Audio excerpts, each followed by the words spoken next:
Welcome back to Chapter 10. In this video, we're talking about the next accessibility guideline, the Operable guidelines. The first one is keyboard accessible, or as the W3C puts it, make all functionality available from a keyboard. Believe it or not everyone navigates a website or their computer using a mouse. So you want to make sure that the items on your website are navigatable by the Tab key and the Enter key versus clicking and submitting or doing an action. Even big websites such as Google and Facebook have the capability to be navigated by the keyboard versus a mouse.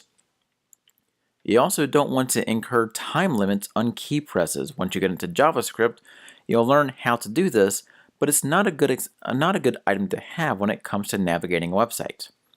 Last but not least, video and audio should also be keyboard accessible. Yes, it's a little surprise if you're used to using a mouse, but again, not everyone has the capability to navigate a website or any other computer using a mouse.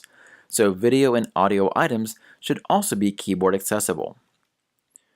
To give you a good example of something that can be used via a Tab key instead of a mouse, let's take the simple form: name, address, city, state, and zip. When a person comes to the site, they press Tab for the first time. Chances are they'll land on the name field. Once they put in their name and press Tab, they navigate to the address. Again, put in the address, press Tab, they go to city. Put in the city, press Tab, go to state. Put in the state, press Tab, go to zip. Put in the zip, press Tab, go to submit. Now they can press Enter at any time to submit this form, or even press the space bar on the submit button to submit the form as well. But regardless, we just navigated this form using the Tab key instead of clicking and typing. The next one is enough time. You want to provide users enough time to read and use content. If you have an image, a slideshow, some rotating text, or anything else, you should allow for the readability of text before moving on to the next item. If you have the capability of JavaScript, you want to have the ability to turn off or pause the timer that will progress to the next item. Once you get into JavaScript, it'll be a little easier to deal with, but as far as HTML5 and even CSS, items like this are a little hard to control right now. But once you're designing websites, hopefully you have a good understanding about how this can be used and what needs to be done in order to appropriately address accessibility issues. To give you a good example, let's take a look at this nice yellow box. Well, you can read it right now and you can see that it says Hello World. But if I put, say, a 1-second timer on all these slides, chances are you don't have enough time to read everything, especially that third slide by itself. So you want to make sure that the clients and the users have enough time to read everything and you're not navigating too fast between the different items. Next are seizures. The W3C states, do not design content in a way that is known to cause seizures.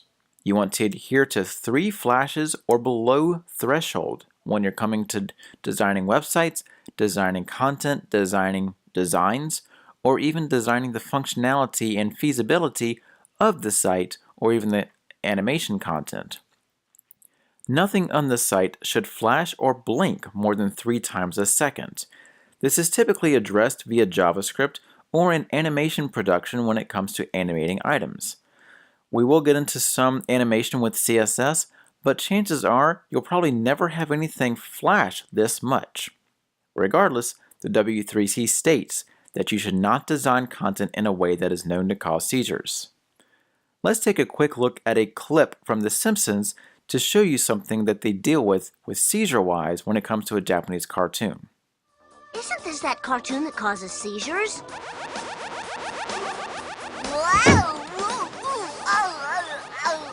Bart, what are you doing? Hey, what the? All right.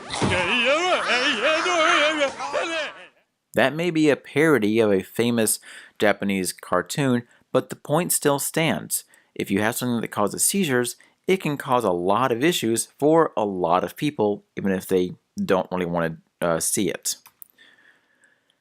Last for operable is navigable. You want to provide ways to help users navigate, find content, and determine where they are.